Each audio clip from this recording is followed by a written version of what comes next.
So our next topic is liquids. Liquids बेटा हमारे पास एक छोटा सा टॉपिक है, जैसे अभी हमने वो गैसेस वाला पढ़ा, तो it is also short topic. कुछ इसमें डेफिनेशंस और मेजर आपके पास काफ़ी सारी चीज़ें हैं। तो सबसे पहले लिक्विड्स में आप देखते हैं दो तरह की फोर्सेस जो है ना मौजूद होती हैं, intramolecular forces as well as intermolecular forces.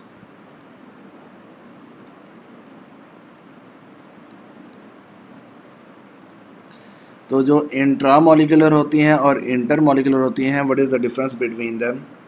The forces which are present within the molecules, वो फोर्सेस जो कि within the molecule, molecules के दरमियान में, मॉलिक्यूल्स के अंदर, दरमियान का वर्ड नहीं, अंदर जो है वो आपके वर्क कर रही हैं, या फिर वो अट्रैक्टिव फोर्सेस हैं, जो रिपल्सिव फोर्सेस हैं, these are intramolecular within the molecule.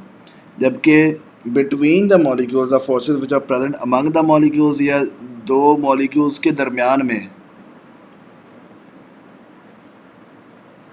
एक है मॉलिक्यूल के अंदर जो फोर्स हो रही है वो इंट्रामोलिकुलर हैं, जिसने मॉलिक्यूल को आपस में जोड़ के रखा हुआ है।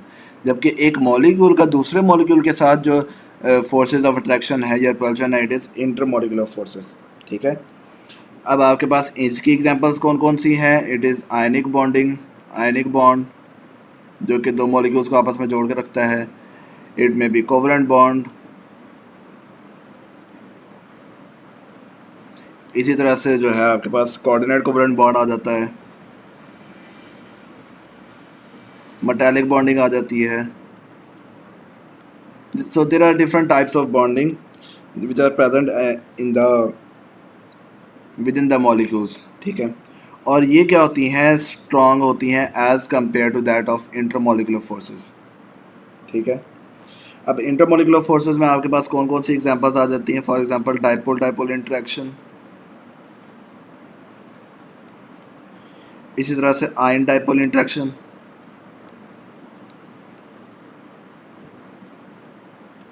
And dipole induced dipole forces,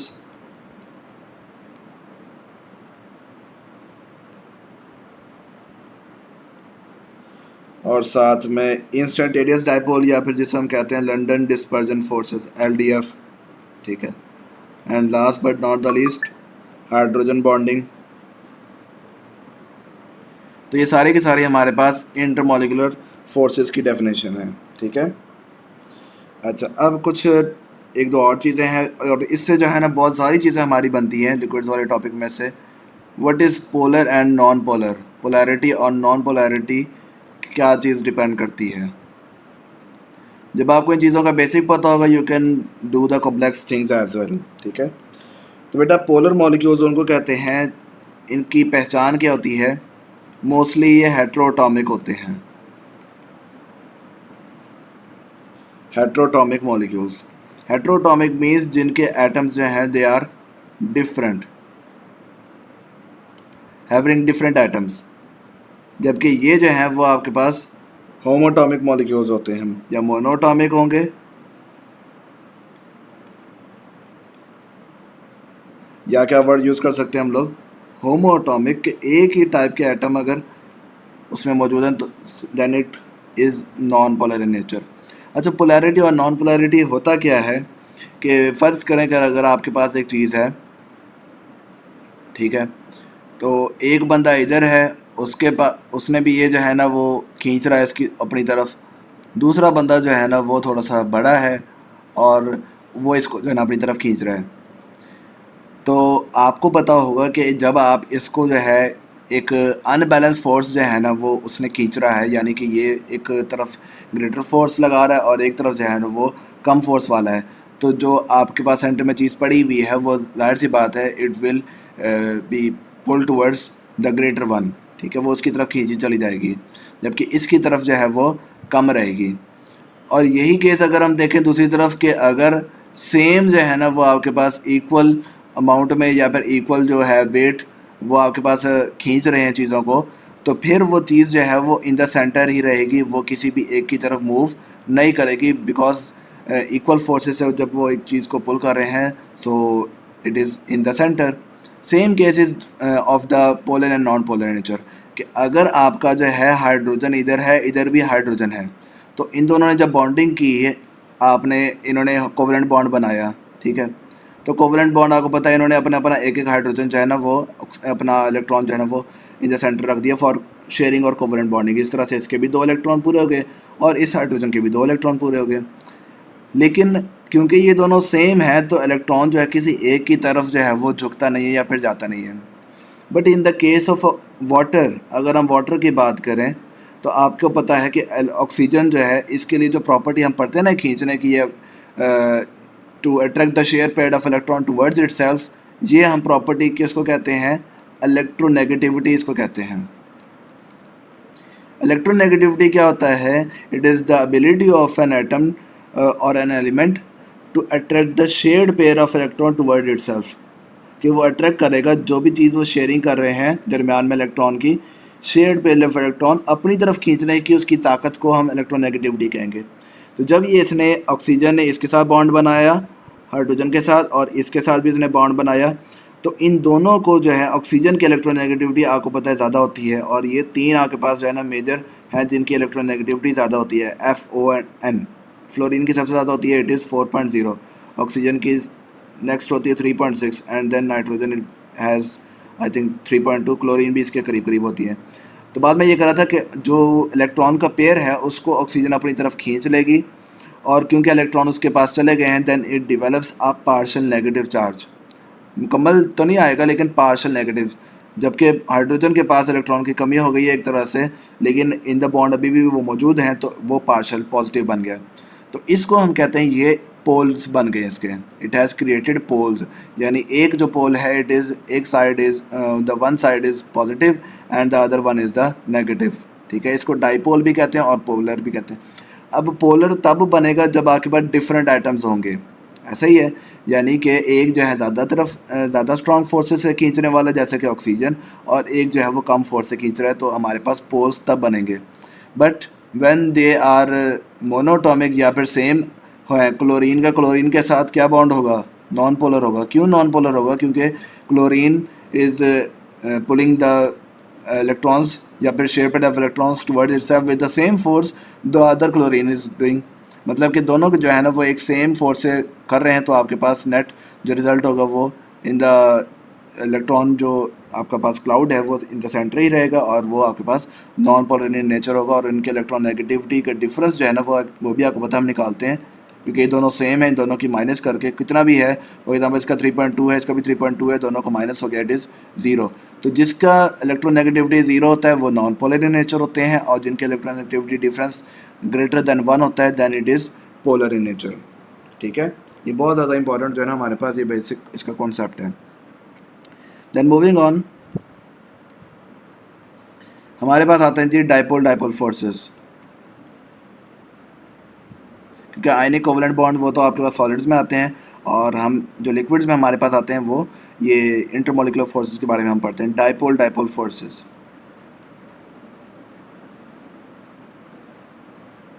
तो डाइपोल फोर्सेस क्या होंगे बेटा? कि एक डाइपोल जो है, डाइपोल यानी 2 poles, di means 2 and pole mean poles. तो एक डाइपोल जो होगा वो दूसरे डाइपोल को भी क्या करेगा? अट्रैक्ट करेगा, एक का पॉजिटिव और एक नेगेटिव, और ये पॉजिटिव नेगेटिव है, और इसी तरह से ये जो है पॉजिटिव एंड नेगेटिव है। तो इसका जो एक ये डाइपोल ये वाला कंप्लीट वाला है, इसका नेगेटिव ये आपका डॉटेड से मैं शो कर रहा हूँ, ये इस पॉजिटिव को अट्रैक्ट करेगा। हालांकि इन दोनों के दरम्यान में आपस में मतलब विद इन द मॉलिक्यूल जो है वो तो बॉन्ड बना हुआ है, लेकिन इस एक मॉलिक्यूल का दूसरे मॉलिक्यूल के साथ और इसका जो है वो इस तीसरे वाले के साथ जो रिलेशन बन रहा है या फिर कनेक्शन बन रहा है, it is known as dipole force, क्योंकि 2 डाइपोल के दरम्यान में जो डिफरेंस इन द, अब ये इसके कौन से 2 फैक्टर्स है ना अफेक्ट करते हैं? फैक्टर्स अफेक्टिंग स्ट्रेंथ, कि इसकी जो स्ट्रेंथ है उसको कौन से फैक्टर अफेक्ट करते हैं? सबसे पहले इलेक्ट्रोनेगेटिविटी डिफरेंस। अभी मैंने आपको बताया कि इलेक्ट्रोनेगेटिविटी डिफरेंस ज़्यादा होगा तो उससे जो है वो उनके दरमियान में पोलर नेचर ज़्यादा बनेगी, और इंटरमॉलिक्यूलर डिस्टेंस भी जो है ना अफेक्ट करता है। जाहिर सी बात है जितना ज़्यादा दूर होंगे तो उनकी जो दरमियान में फोर्सेस होगी वो क्या होंगी? वीक हो जाएंगी, और जितना ज़्यादा करीब होंगे उनकी दरमियान जो फोर्सेस है ऑफ अट्रैक्शन है या रिपल्जन है वो करीब होंगी, ज़्यादा होंगी। ठीक है, इसकी बेस्ट एग्जांपल है HCl की, जो आपके पास ये सिंगल लाइन से रिप्रेजेंट कर रहे हैं, ये हमारे पास है covalent bond, single covalent bond, जबकि जो डॉटेड लाइन से शो कर रहे हैं it is the intermolecular forces. ठीक है, ये हमारे पास डायपोल डायपोल की एग्जांपल्स हैं, जबकि ये जो है हमारे पास इट इज़ कोवलेंट बॉन्ड, क्योंकि वो शेयरिंग H और Cl में शेयरिंग के इलेक्ट्रॉन की वजह से बनता है। ठीक है, देन वी हैव, इसी तरह से इसकी एग्जांपल याद रखनी है CHCl3, ये भी कौन सी एग्जांपल है, डायपोल डायपोल फोर्सेस की एग्जांपल है। Then moving on, dipole induced dipole forces,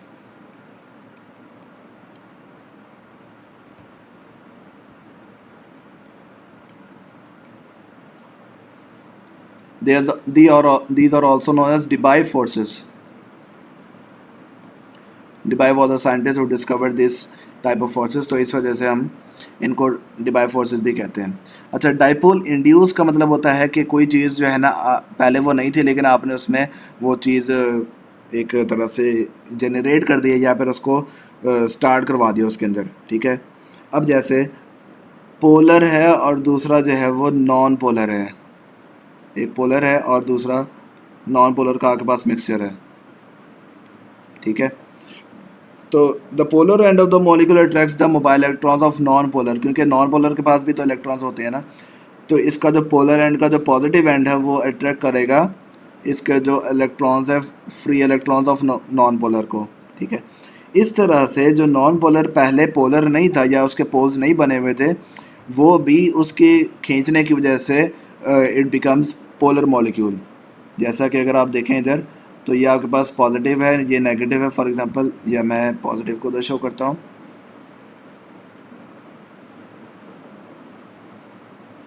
जी देखें, ये negative and, it is the positive and. तो जो नॉन पोलर मॉलिक्यूल था उसमें जो इलेक्ट्रॉन्स हैं वो अभी इन द ऑर्बिट्स हैं, यहाँ पर ऑर्बिट में अपने जो है ना घूम रहे हैं, लेकिन जो positive end of this molecule will attract these electrons and in the as a result of this attraction, ये जो पॉजिटिव वाला है वो अपनी तरफ उसको खींच लेगा और नेगेटिव एक तरह से अलहदा हो जाएगा, इलेक्ट्रॉन अलहदा हो जाएंगे और जो पॉजिटिव एंड है वो अलहदा हो जाएगा। तो उस नॉन पोलर को भी हमने इंड्यूस कर दिया है और उसको पोलर बना दिया है, तो नॉन पोलर से नॉन पोलर की तरफ जाना, ये हमारे पास नॉन पोलर से सॉरी पोलर की तरफ जो है वो आपके पास जो इंडक्शन हुई है it is induce dipole, and this forces, इनके दरम्यान में जब अट्रैक्शन फोर्सेस बनेंगी these are dipole induce dipole forces. ठीक है, एंड ये किसके अंदर होता है, polar as and non polar का जब मिक्सचर होता है। And then moving on,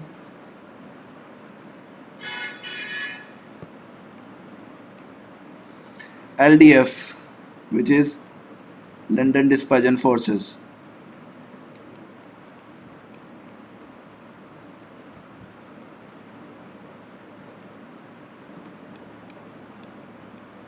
LDFs, they occur in the non-polar molecules.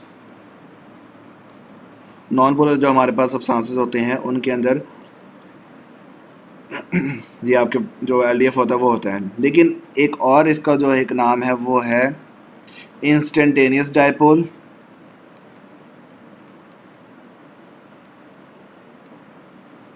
And induced dipole forces.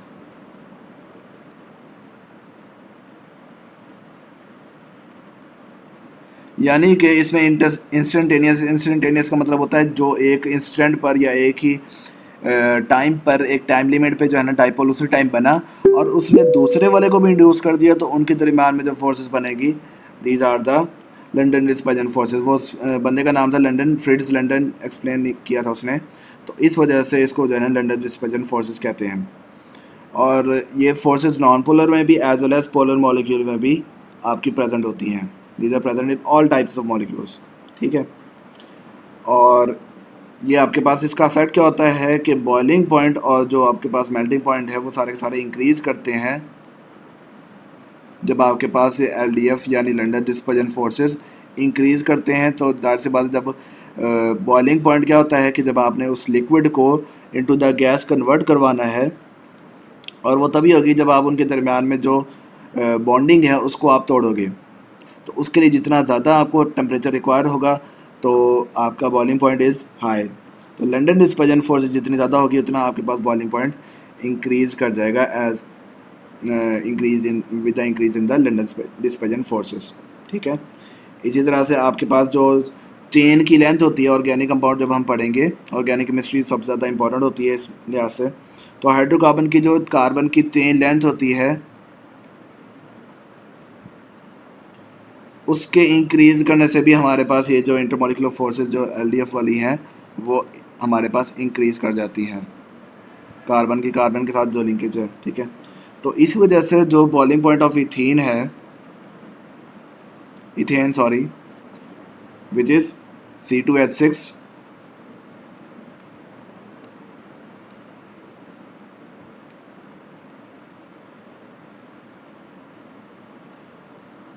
It is higher, और कितना है 88.6 डिग्री माइनस का 88.6 डिग्री बॉइलिंग पॉइंट है। एंड दैट ऑफ हेक्सेन, जबकि हेक्सेन की बात करें तो हेक्सेन में आपके पास जो कार्बन है वो 6 आ जाता है, और आपको पता है वो आपके पास डबल करके 2 ऐड करने होते हैं अल्केन में। तो इसका जो बॉइलिंग पॉइंट है इट इज़ 68.7 डिग्री। ठीक है। तो वाज़े आपको फ़र्क नज़र आ रहा है कि जब कार्बन की चेन लेंथ बढ़ी तो LDF फोर्सेस इंक्रीज़ हुई, जिसकी वजह से आपके पास बॉइलिंग पॉइंट भी इंक्रीज़ कर गया। ठीक है। ये था हमारे पास LDF। Then moving on, evaporation.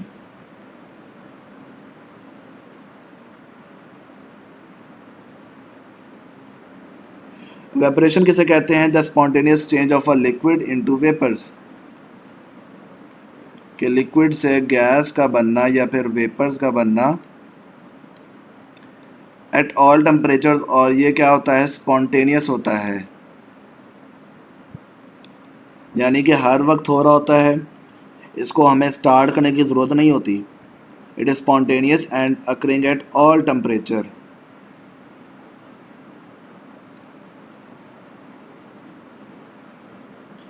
It occurs at all temperatures. ठीक है। तो इवेपोरेशन और बॉइलिंग में क्या डिफरेंस होता है? बॉइलिंग में बेटा हमें टेम्परेचर देना पड़ता है, टेम्परेचर हाई करना पड़ता है, यानी कि अगर पानी जो है वो आप जब उसको हीट कर रहे हैं तो हम उसको इवेपोरेशन नहीं कहेंगे, हम उसको क्या कहेंगे कि हम उसको बॉयल कर रहे हैं। When we are giving the heat और टेम्परेचर। इवेपोरेशन तब होगा जब हमने जो है कोई भी कपड़े जो है वो बाहर सूखने के लिए रख दिए और नीचे कुछ भी हमने नहीं किया, तो वो एट द रूम टेम्परेचर पे भी उस पे उसका हाँ ये चीज़ है कि उसका जो रेट है या स्पीड है सर वो स्लो होगी, लेकिन एवेपोरेशन जो है वो होती रहेगी, यानी कि लिक्विड से जो गैस के मॉलिक्यूल्स हैं वो ऊपर ऊपर आएंगे और उस लिक्विड को एक्सकेप करके इन द गैस फॉर्म में कन्वर्ट होते जाएंगे। इसको हम कहते हैं एवेपोरेशन। ठीक है। और इसी तरह से evaporation is a spontaneous process, और ये क्या होता है? It is a cooling process. ये आपके पास कूलिंग प्रोसेस भी देता है, कूलिंग इफेक्ट देता है जब आप अल्कोहल यानी कि आप परफ्यूम्स विच कंटेन अल्कोहल, तो आप परफ्यूम्स को जब आपने हाथ पे डालते हो तो फिर वो आपको ठंडक कूलिंग महसूस होती है। वो क्यों होती है? क्योंकि वो जो परफ्यूम है या अल्कोहल है उसका जो वेपरेशन या जो वेपरेटिंग पॉइंट है, वेपर प्रेशर है, वो बहुत लो होता है, वो जल्दी से जो है ना वो वेपर में कन्वर्ट हो जाता है, जिसकी वजह से हाई एनर्जी मॉलिक्यूल्स चले जाते हैं जबकि low energy molecules are left behind. तो वो जो लो एनर्जी मॉलिक्यूल्स होते हैं आपके पास, तो low energy means low temperature, and temperature is directly proportional to the low energy is directly proportional to temperature. तो टेम्परेचर कम का मतलब क्या है? वो कूलिंग है। ठीक है। और इसी तरह से it is a surface phenomena, ये सरफेस के ऊपर होती है, so it is known as surface phenomena. और इसको कौन कौन से जो है फैक्टर्स अफेक्ट कर रहे हैं? उन फैक्टर्स में हमारे पास surface area of liquid,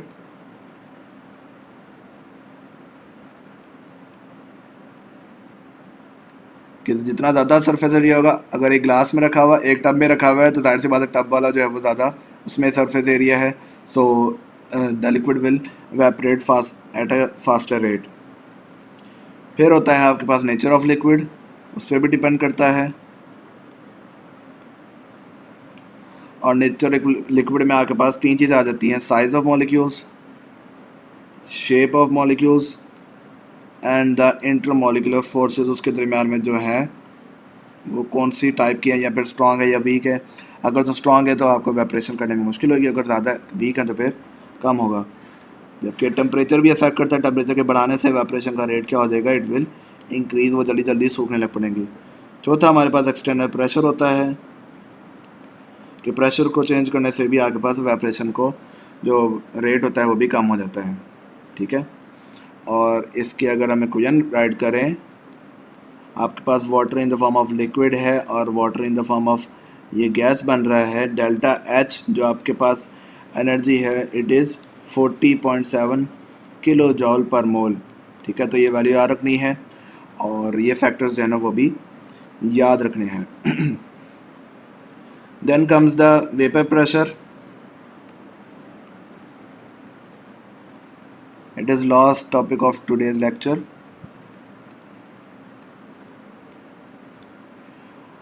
vapour pressure बेटा किसे कहते हैं? The pressure exerted by the vapours of a liquid. एक लिक्विड जो है जब उसको बॉयल किया जा रहा है या हीट किया जा रहा है तो उसके जो वेपर्स प्रेशर लगा रहे हैं to the container. For example ये कंटेनर है, उसके अंदर आपने एक लिक्विड को रखा हुआ है और उस लिक्विड को आप बॉयल कर रहे हैं, हीट कर रहे हैं। एक जो है वो एक्सटर्नल प्रेशर भी लग रहा है जो कि एटमॉस्फेयर जो है उसके ऊपर लगा रहे हैं, ठीक है। एटमॉस्फेरिक गैसेस भी उस कंटेनर के ऊपर प्रेशर लगा रही हैं। तो वो जो वेपर्स ऑफ लिक्विड का प्रेशर, जो वेपर्स बनेंगे वो जब टकराएंगे इस वॉल ऑफ कंटेनर से, वो भी अपना प्रेशर एक्सर्ट कर रहे हैं इसके ऊपर, इस वॉल के ऊपर। That pressure is known as vapour pressure. तो अब ये वेपर प्रेशर का जो है वो उसके साथ क्या रिलेशन है? इसका रिलेशन है जी बेटा हमारे नेक्स्ट टॉपिक के साथ, which will be boiling point. कि वेपर प्रेशर जब बराबर हो जाता है, यानी कि प्रेशर बढ़ता जा रहा है, टेम्परेचर बढ़ा है, वेपर बढ़ते जा रहे हैं और ऊपर वो जो है ना उसके ऊपर प्रेशर एक्सर्ट कर रहे हैं। जब हमारे वेपर का प्रेशर, लिक्विड को वेपर्स का प्रेशर इज़ इक्वल या फिर it is in equilibrium with the atmospheric pressure, जब वो एटमॉस्फेरिक प्रेशर के बराबर आ जाएगा तब हम कहेंगे कि वो लिक्विड जो है वो बॉयल होना शुरू हो गया या फिर बॉइलिंग पॉइंट तक पहुंच चुका है, ठीक है। तो अब बॉइलिंग पॉइंट का इससे क्या ताल्लुक है? तो अगर आप इसको बॉइलिंग पॉइंट की डेफिनेशन को देखें, the temperature at which vapour pressure of liquid becomes equal to the external pressure, जो बाहर का प्रेशर है उसके बराबर जब आ जाएगा वेपर का प्रेशर, तब आपका जो हम कहेंगे कि the liquid has started boiling and it has reached is boiling point, ठीक है। और बॉइलिंग पॉइंट जो है वो इस रिलेटेड एक टर्म है and we'll conclude our lecture. कि आपको पता है कि बॉइलिंग पॉइंट ऑफ वाटर जो है इट इज़ 100 डिग्री सेल्सियस, ऐसा ही है।